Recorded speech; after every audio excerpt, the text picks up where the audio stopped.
अभी आपको हमारे साथ सभा में चलना पड़ेगा। मेरे भाई दुर्योधन ने आपको बुलाया आपको। यानी कि आपके बड़े भाई दुर्योधन ने इस द्रौपदी को बुलाया है। बिल्कुल। लेकिन क्यों बुलाया है?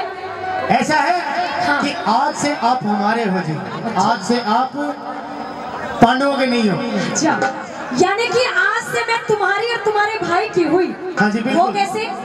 ऐसा है कि उनने आपको जुए में हरा दिया है। अच्छा। और आपको दांव पे लगा दिया उन्होंने। अच्छा। और हमने आपको जीत लिया, बाजी मार ली है अब तक। मेरी बात सुनिए देवर जी, चुपचाप जिन पैरों से इस महल में आए हो ना, इन पैरों को लेकर निकल जाइए और अपने भाई से जाकर कहिए कि ये द्रौपदी सभा में आने वाली नहीं है। ऐसा है? हाँ। अगर आप सीधे तरीके से चलते हैं तो ठीक है, नहीं तो आपको घसीटते हुए लेकर के जाऊंगा। अरे किसी में इतना दम नहीं है जो उस द्रौपदी को सभा में ले जाए। बिल्कुल लेकर के जाऊंगा। सुनिए मेरी बात। तेरी द्रौपदी चाल मेरे संग में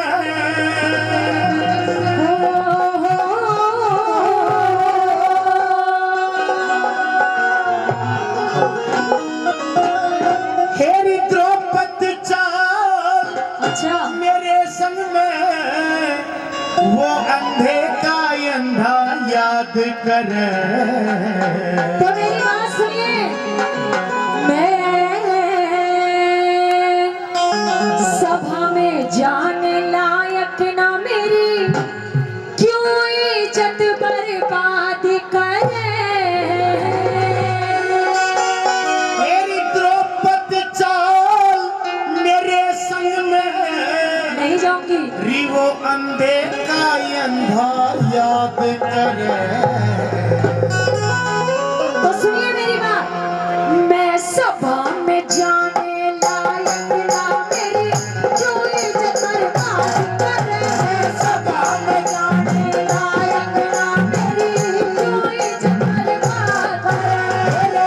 द्रौपदी चाल मेरे संग में, द्रौपदी चाल मेरे संग में अंधे का अंधा याद करे। सभा में जाने लायक ना मेरी जो इज्जत बर्बाद करे। सभा में जाने लायक ना मेरी जो इज्जत बर्बाद करे।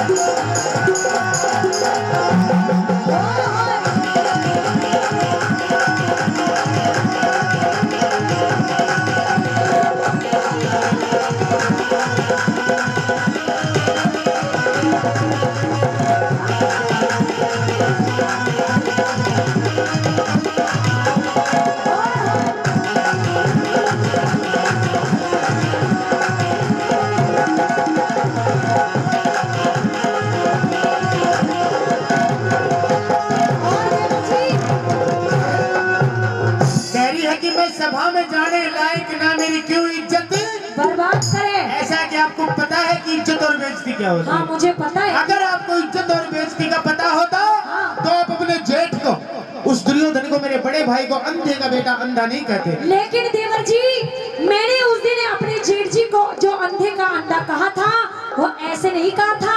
मैंने तो सिर्फ उनसे छोटा सा मजाक किया था।